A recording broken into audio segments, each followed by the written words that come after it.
والابن كبر ان حدودنا ويا الشطره والغرات اللي بيه عشائر ثقيله، عشائر لها وزنها، خفاجه وابو سعد وابن زيد.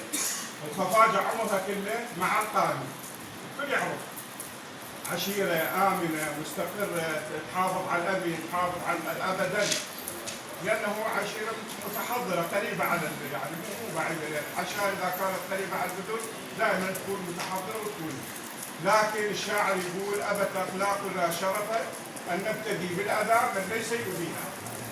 اللي ما يؤذينا ما نؤذيه، لكن اللي يؤذينا نؤذيه بالتاكيد.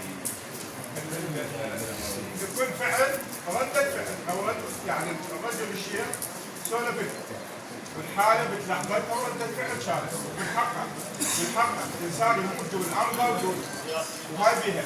احنا نريد بالجنابه في الشطره لا يتدخلون بشؤوننا.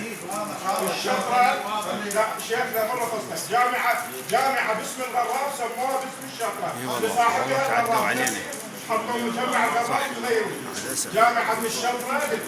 وهذا ايضا مدير بلديه تجاوز وجابه هنا ما من حقه. لا اكو قائد مقام واكو مدير بلديه لا يتجاوزون علينا،